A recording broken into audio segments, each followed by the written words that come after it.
중학교 입학을 앞둔 특수교육 대상자 학부모님들을 위해 마련한 시간입니다. 저는 서울 소재의 특수학교에서 근무하고 있는 특수교사 오은영입니다. 오늘 함께 이야기 나눌 학부모님 한 분 오셨는데요. 바로 만나보겠습니다. 안녕하세요. 안녕하세요. 고등학교 1학년인 하랑이 아빠 박찬욱입니다. 아드님인 하랑이가 현재 고1이라고 하셨죠? 이미 중학교 입학은 물론 고등학교 입학 과정까지 마치셨는데요. 자녀의 중학교 입학을 앞두고 걱정이 많은 부모님들을 위해 하랑이 아버님이 학부모 선배로서 다양한 경험담을 풀어주시길 기대하겠습니다. 네, 최선을 다하겠습니다. 중학교 입학은 장애와 비장애 상관없이 많은 변화가 일어나는 시점입니다. 누구에게나 새로운 변화는 설렘도 있지만 동시에 두려움과 걱정도 함께 오게 됩니다. 특히 장애 자녀가 있는 부모님은 여러 가지 면에서 우리 아이들의 학교 생활에 대한 걱정이 더욱 많은데 오늘 함께 이야기 나누며 하나씩 알아보는 시간이 됐으면 합니다. 발달장애 자녀를 둔 부모님들이 중학교 입학을 위해 먼저 하시는 일은 희망학교 배치 신청서 작성일 텐데요. 일반 학생은 졸업 시기에 학교를 배정받지만 우리 학생들은 9월경에 희망학교 배치 신청서를 내고 12월 초에 결과를 확인할 수 있습니다. 아버님은 어떠셨나요? 하랑이는 초등학교 생활에 무리가 없었고 애초에 일반 중학교를 희망해서 집 근처 가까운 중학교로 신청해서 진학했습니다. 현재 고등학교 역시 일반 학교로 다니고 있고요. 하랑이는 일반 학교로 진학했군요. 장애가 있는 자녀를 특수학교에 보낼지 일반 학교로 보낼지 많은 고민을 하실 텐데요. 특수학교는 사실 초등부와 중등부의 운영 시스템이 비슷해요. 물론 학교마다 차이는 있지만 주로 담임선생님 중심으로 학생을 지도하고 있기 때문에 초등학교와 크게 다르지 않고요. 초등과정에서 중등과정으로 그대로 진학하는 경우도 많습니다. 때문에 보다 다양한 변화가 있는 일반 학교 통합학급 위주로 초등학교와 중학교의 차이를 설명드릴게요. 중학교 진학과 함께 겪는 변화. 첫째로 중학교의 학교 교육 과정과 운영의 변화입니다. 초등학교와 중학교의 학교 운영과 교육 과정은 완전히 다른 방식과 체계입니다. 이 점을 가장 잘 이해하시고 이러한 변화가 나의 자녀에게 어떤 영향을 미칠 수 있는가를 여러 면에서 예상하고 준비하시면 좋습니다. 중학교부터는 교과 중심의 교육과정 체계로 운영하게 됩니다. 초등학교는 담임선생님께서 교실에 상주하면서 다양한 교과를 혼자서 가르치는 담임 중심 체계인데 반해 중학교부터는 교과 중심으로 교과별 교사가 존재하며 교과 중심의 체계가 두드러집니다. 즉 아이들은 교과에 따라 다양한 교과 선생님을 만나게 됩니다. 그렇다 보니 가르치는 교과와 선생님에 따라 수업하는 방식도 다르고 교과별로 진행되는 사항을 담임 선생님이 모두 알 수 없는 구조입니다. 담임 선생님을 조종례 시간과 수업 시간에만 잠깐 만나게 됩니다. 따라서 초등학교 때 담임 선생님 역할과 다소 차이가 날 수밖에 없습니다. 네, 맞습니다. 저도 초등학교보다 담임 선생님과 만날 기회가 적었던 기억이 납니다. 아무래도 그렇죠. 지금부터 설명드릴 텐데요. 교육과정의 변화는 이를 운영하는 교사의 역할과 성향에도 변화를 불러오게 됩니다. 그래서 바로 두 번째 변화는 교사의 변화입니다. 중학교부터는 교과별 전문 지식과 심화 과정을 배우는 시기입니다.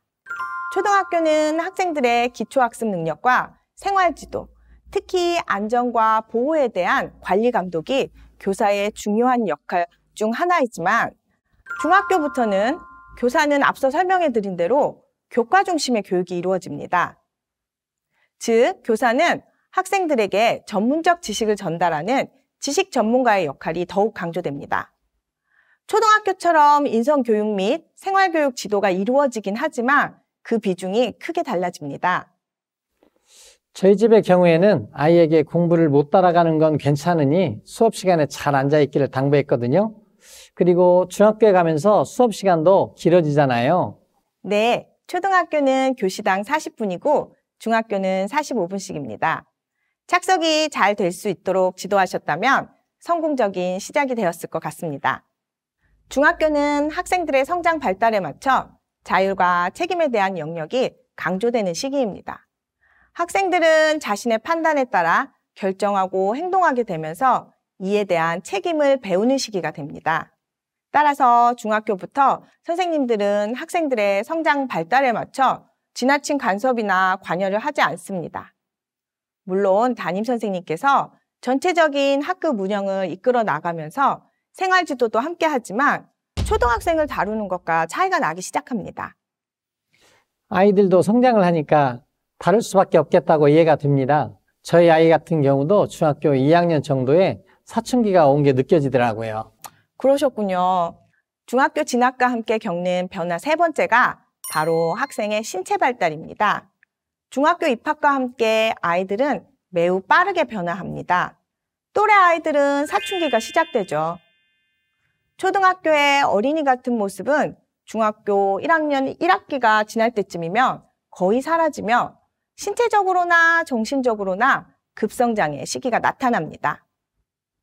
이 시기에는 어른의 생각과 말투를 따라하려고 하고 자신만의 논리와 판단을 갖춰가면서 자기 결정권을 매우 중요하게 생각하기 시작합니다.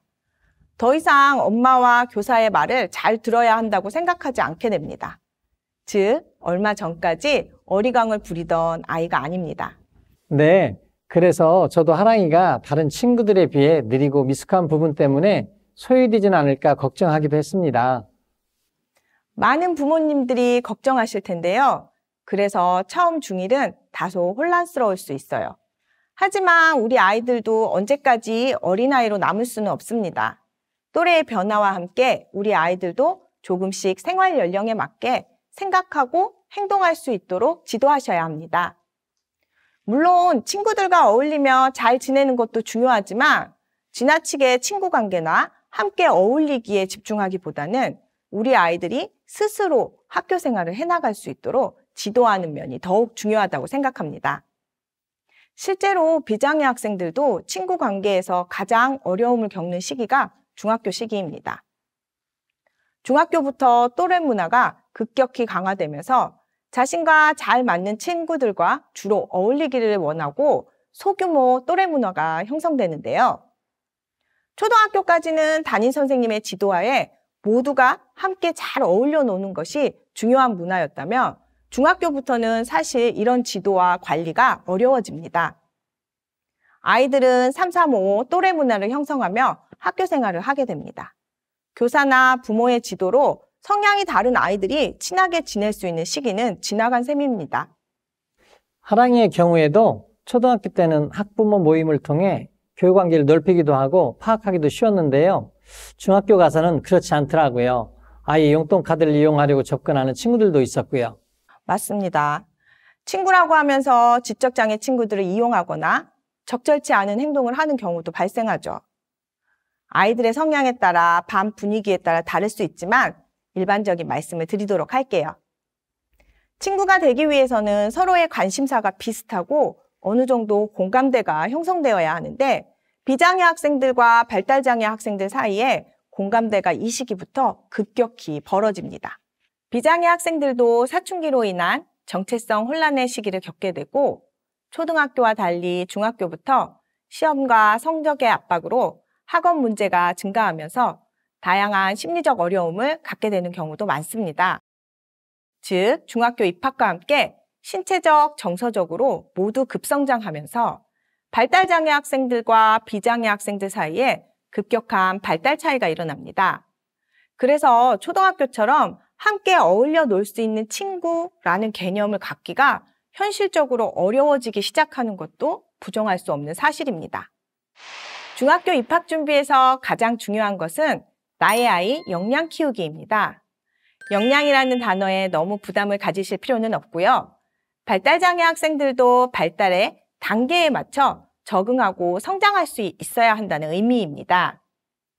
우리 아이들도 너무 어린아이와 같은 모습으로 바라보고 대하지 마시고 청소년기에 맞게 아이들을 대하고 지도할 수 있어야 한다는 뜻입니다. 저도 선생님 말씀 들으면서 하랑이는 어떻게 준비했는지 도움될 정보가 있다면 말씀드리도록 하겠습니다. 네, 감사합니다. 첫 번째로는 의사소통 능력 향상입니다. 학교에서 무슨 일이 있었는지 이해하기 위해서는 아이에게 어느 정도 전달받을 수 있어야 합니다. 자세한 사항은 어렵더라도 최소한 어떻게 하루를 보냈는지 아이와 소통할 수 있는 방식을 충분히 찾으셔야 합니다. 초등학교처럼 선생님이 늘 주변에 계시지도 않고 선생님께서 모든 상황을 다 관리하며 부모님께 알려드릴 수 있는 환경이 아닙니다. 아이의 학교 생활이 어땠는지 소통을 통해 알 수 없다면 아이의 학교 생활에 대한 불안감과 걱정 등이 더욱 높아질 수밖에 없습니다. 네, 맞습니다. 저희는 하랑이가 6학년 때 코로나 팬데믹이 시작되면서 언어 능력이 퇴화하는 걸 느꼈어요. 그때 중지했던 언어 치료를 다시 시작했고요. 학교에서 있는 일을 물어보면 대화 핑퐁을 20번은 오가야 정보가 나올 정도로 시간이 걸리기도 했는데 지금은 다행히 훨씬 좋아졌습니다. 아무래도 선생님들과 소통 기회가 보다 적어지다 보니 학교 생활을 공유받으려면 아이의 의사소통 능력을 키우는 건 정말 중요하다고 생각합니다. 네. 특수학급 선생님께서 중간에서 전달자 역할을 해주시기도 하지만 특수학급 선생님도 통합학급에서 일어나는 일을 정확하게 알기는 어렵습니다. 때문에 의사소통 능력은 정말 중요합니다. 두 번째로 기초학습 능력에 대한 일정의 준비가 필요합니다. 중학교는 교과 중심으로 각 교과의 전문적 지식을 학습하는 시기입니다. 따라서 기본적 한글 읽고 쓰기, 기초 수인지 정도는 필요할 수밖에 없습니다. 기초학습 능력이 꼭 핵심은 아니지만 학생의 학교 수업과 관련하여 질적으로 어느 정도 의미 있는 시간을 보내기 위해서는 정말 기본적 사항이라고 생각됩니다. 많은 선생님께서 교수학습적 수정을 하고자 해도 글을 잘 읽고 쓰지 못하는 학생을 위해서는 교과적 수정이 중학교부터 결국 한계가 나타나게 됩니다. 다행히 하랑이는 한글을 초등학교 1학년 때 뗐어요. 수를 좋아하는 편이라 초등학교 5학년까지는 수학도 잘 따라왔고요. 하지만 중고등학교 수학은 또 다른 레벨이더라고요. 발달장애 친구들에게 중학교 수준의 교과를 따라가야 한다는 것은 절대 아닙니다. 수업 내용이 어려워지면서 비장애 학생들 중에서도 어려움을 겪는 학생이 많습니다. 그러나 한글 읽고 쓰기, 수인지 같은 기초학습이 너무 부족하면 일반 교과 시간에 교사뿐 아니라 학생 스스로도 수업 시간이 너무 버거울 수 있습니다. 기본 한글 읽고 쓰기를 많이 지도해 주시면 좋겠습니다. 하랑이는 배치 신청서에 완전 통합으로 신청했나요? 아니면 특수학급 배치로 신청했나요? 특수학급 배치를 신청했습니다. 하랑이는 주로 통합학급에 있으면서 어려워하는 과목은 특수학급으로 이동해서 수업했습니다. 그러셨군요. 만약 특수학급 배치로 신청하셨다면 수학, 영어 및 학생이 어려워하는 일부 과목은 특수학급으로 가서 필요한 부분에 대한 지원과 수업을 받게 됩니다. 학생이 좋아하는 과목이나 흥미가 높은 과목은 통합학급, 즉 일반학급에서 수업을 들으면 됩니다. 어떤 수업을 특수학급과 통합학급에서 들을지는 개별화 교육계획 협의회를 통해 논의하시면 됩니다. 자, 그럼 중학교 입학 준비 세 번째로 넘어갈까요? 세 번째는 자기관리와 위생관리 태도입니다. 중학생이 되면서 신체적 변화와 함께 외모에도 신경을 많이 쓰고 예민해집니다. 자신의 용모를 단정하게 관리하지 못하는 경우 장애와 상관없이 학생들 또래 집단에서 때때로 특수학급 학생 간에도 거리를 두기 시작합니다. 자기관리를 어느 정도 스스로 할 수 있어야 합니다. 초등학교에서는 장난처럼 웃어넘기던 비위생적 태도와 행동이 중학교 시기부터는 학생들 사이에서 혐오와 거부의 대상으로 변하는 것을 종종 보게 됩니다. 하랑이는 외모에 관심이 많은 편인가요? 전혀 관심이 없어 보이는데 저희는 그래서 위생관리도 아예 루틴화를 시켰어요. 먼저 손 닦기, 양치질은 물론이고 단정한 외모를 갖춰야 하는 이유를 들어서 설득을 시켰고요. 그 다음 정해진 루틴대로 반복하니까 이제는 관심 없어도 알아서 하는 편입니다. 정말 잘하셨네요.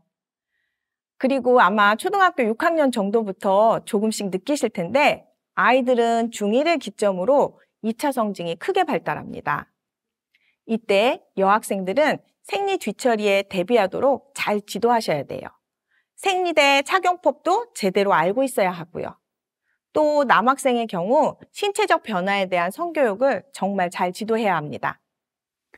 저희도 그 부분에 걱정이 많아서 다양한 부모 교육을 찾아다녔습니다. 학교나 복지관에서 하는 교육을 기회만 있으면 하랑이 엄마와 함께 참여하려고 노력했고요. 최근 지역 복지관 및 다양한 전문기관에서 발달장애인 성교육 프로그램을 많이 진행하고 있습니다. 물론 특수학급에서도 특수학급 자체적으로 학생들 대상으로 성교육을 실시하고 있지만 그 횟수는 매우 제한적이기 때문에 기회가 있을 때마다 자주 참여하시길 권해드립니다. 이야기를 나눠보니 아버님은 자녀 문제에 많은 관심을 갖고 다양한 참여를 하신 듯한데요. 하랑이가 진학할 중학교를 선택할 때 어떤 부분을 많이 고려하셨나요? 당시에 집 근처 여러 학교를 알아보고 상담해 보기도 하고 직접 가보기도 했어요. 결국 집에서 가장 가까운 학교를 선택해서 진학했습니다.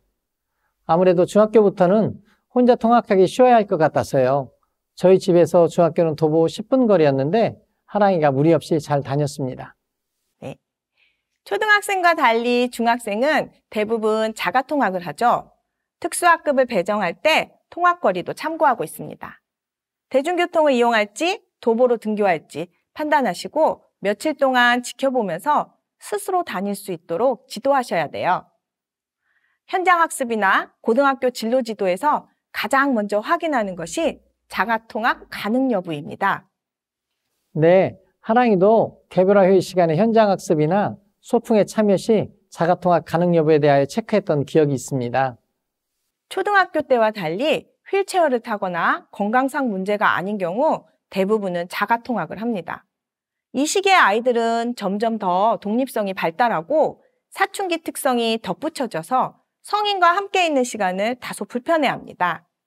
대부분의 성인을 감시자로 여기기 때문에 늘 부모님과 등교하는 아이가 옆에 있으면 상당히 부담스러워합니다.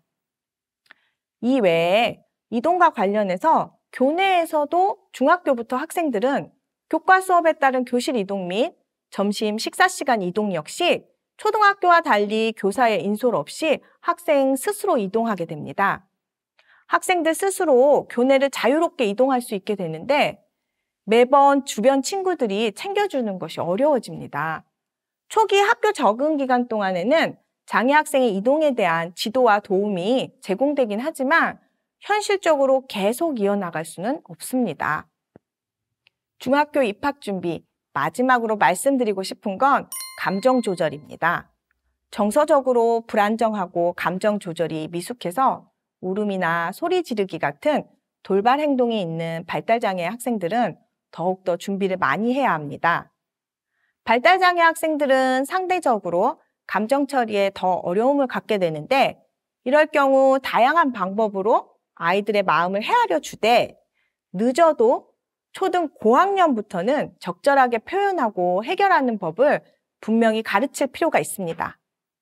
아이에 대한 안쓰러운 마음 때문에 지나치게 허용적이거나 부모님이 알아서 먼저 해결해 주기보다는 상황에 맞게 올바른 방법을 배울 수 있도록 단호하게 지도하고 훈련하는 과정을 꾸준히 연습하셔야 합니다. 그렇군요. 상급 학교로 올라갈수록 통학학급 친구들이 발달 장애의 돌발 행동을 받아들이는 이해도가 다를 것 같아요. 초등학교 때는 장난으로 받아들일 수도 있었지만 중학생부터는 다를 수 있어요. 발달장애 학생들의 감정적 돌발 행동에 대해 중학교 비장애 학생들의 이해와 수용은 비교적 낮은 편이고 실제로 나이가 들어갈수록 더 거부감이 높은 편입니다. 왜냐하면 감정적 미숙함의 표현이 초등학교에서는 장애, 비장애 상관없이 종종 일어나지만 아이들이 성장하면서 중학생이 되면 그런 형태의 미숙함이나 돌발 상황이 잘 일어나지 않습니다. 그렇다 보니 이런 상황이 발생하면 비장애 학생들은 하면서 당혹감을 느끼기도 하고 때때로 발달장애 학생에 대한 놀림이나 거부감을 표현하기도 하죠.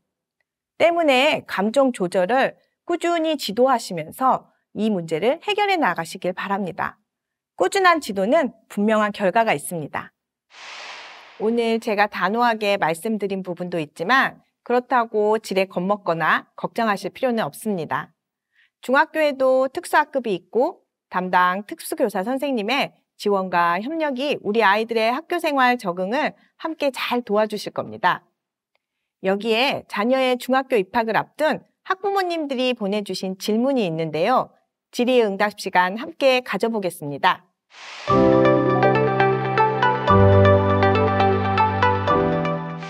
중학교 특수학급 기본 운영은 초등학교와 큰 차이가 나지 않지만 학교 사정에 따라 차이가 발생할 수 있습니다. 중학교 특수학급 역시 학교 특수교육 대상자 학생 수에 따라 하나 또는 두세 개의 학급까지 있기도 합니다. 특수학급 담임선생님이 계시고 학교 사정에 맞춰 특수교육 실무사님이나 사회복무요원이 배치되기도 합니다. 특수교사는 우리 학생들의 교과학습에 부족한 영역 및 특수교육 지도도 하지만 통합학급에서도 잘 적응할 수 있도록 장애이해 교육 및 또래 도우미 등의 봉사활동 프로그램을 필요에 따라 실시하면서 통합교육에 대한 지원도 함께합니다.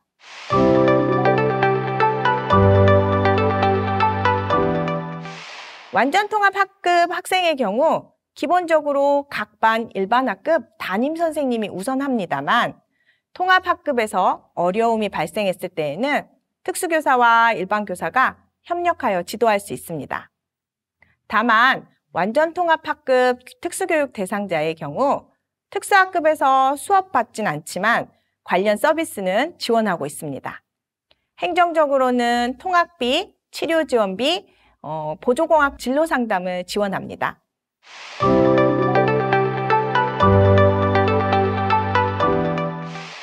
학교별 차이가 있겠지만 초등학교 때보다 축소된 느낌이 있을 수도 있습니다. 교과별 선생님들이 학년 전체 학생을 대상으로 교육하다 보니 특수교육 대상 학생에게 크게 집중하기는 어려워서 개별화 회의는 교장 선생님, 교감 선생님과 학년 부장 및 담임 선생님 위주로 진행하는 게 일반적입니다. 네, 저희 역시 담임 선생님, 특수학급 선생님, 교감 선생님과 함께 했습니다.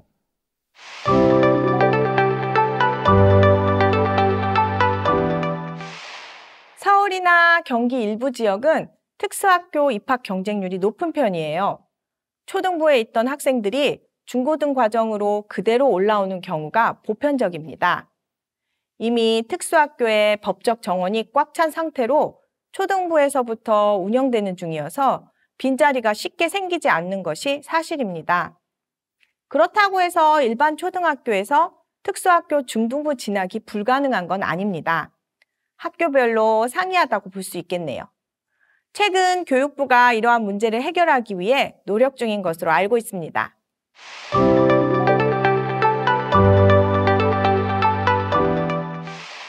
특수학교와 일반 중학교 모두 특수교사와 전화상담은 가능합니다. 대면 상담은 아마 선생님 성향에 따라 차이가 있을 수 있지만 문의를 한번 해보시면 경우에 따라 가능하기도 합니다.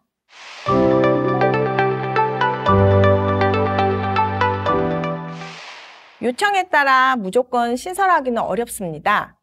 당장에 특수교사 발령 문제도 있고 특수학급 설치를 위해 학교 설비를 정비해야 할 수도 있으니까요. 특히 학생 한 명을 위한 특수학급 신설은 더욱이 어려울 수 있고요. 만약 특수학급을 희망하는 다수의 학생이 있을 경우에는 우선적으로 신설을 고려할 수는 있습니다.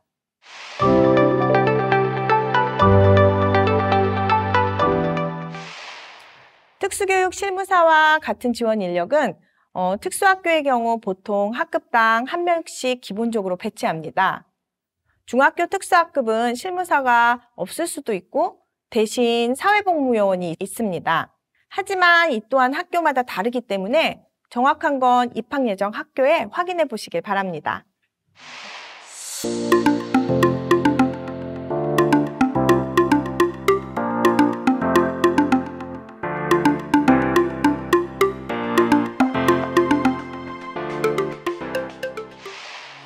우리 발달장애 학생들도 느리지만 조금씩 성장합니다. 아이들도 중학교 입학과 함께 변화된 환경에 맞춰 또 빠르게 적응하며 성장합니다. 초기에 실수를 하기도 하고 당황스러운 상황을 몇 번 맞이하기도 하지만 결국은 잘 적응하며 즐겁게 생활할 수 있습니다. 때때로 초등학교의 학교 문화보다 중학교 문화에서 더욱 잘 적응하고 많이 성장하는 친구들도 많습니다. 언제나 새로운 시작과 변화는 낯설고 두려울 수 있습니다. 그러나 너무 서두르지 마시고 하나씩 차근차근 준비해 나가면 슬기로운 중학교 생활을 하실 수 있을 겁니다. 오늘 함께 해주신 하랑이 아버님 정말 감사합니다. 중학교 입학을 준비 중이신 학부모님들께 많은 도움이 되었으면 좋겠습니다. 감사합니다.